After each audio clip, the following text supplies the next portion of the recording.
I know. Oh my goodness, all these tubes.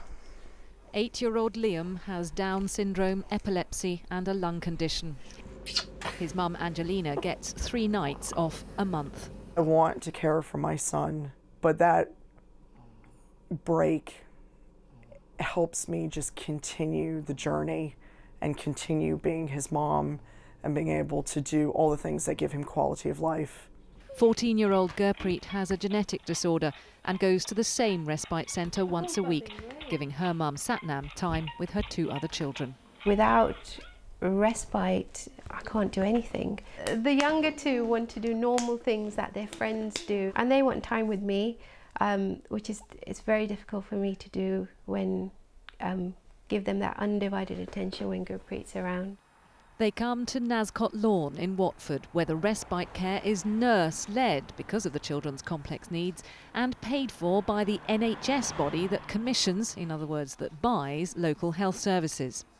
Hearts Valley's clinical commissioning group will stop funding Nascot Lawn from May because it says its job is to provide health care to local people, and offering respite to the families of disabled children counts instead as social care and should therefore be funded by the local authority for this area, Hertfordshire County Council.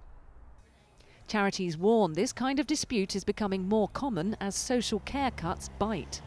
The law is quite complex in this area, and that allows for a bit of confusion, and we're really concerned because where this happens, it's families that get caught in the middle between the 2 agencies as they battle as to who should pay for what. Okay, all right. Hertfordshire Council must now upgrade got it. its 3 existing respite centres to replace Nascot Lawn and train staff in medical procedures like the suctioning that clears Liam's lungs. This essentially is a service you want to have to relieve the key health services that the country is trying to save and salvage. It just seems illogical to remove money from the one service that is efficient. Hearts Valley's CCG told us we cannot fail to be affected by the difficulties the children and their families face, but this must be a matter for Hertfordshire County Council. The local authority says it will do whatever is practicable to arrange alternative respite care.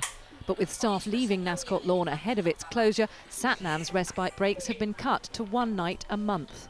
Amy said she'll have even less time with her mum. You know, so you can imagine for an 11-year-old saying something like that, that's quite difficult to hear. Thank you. Angelina's concern is even more fundamental. Because it'll keep him alive.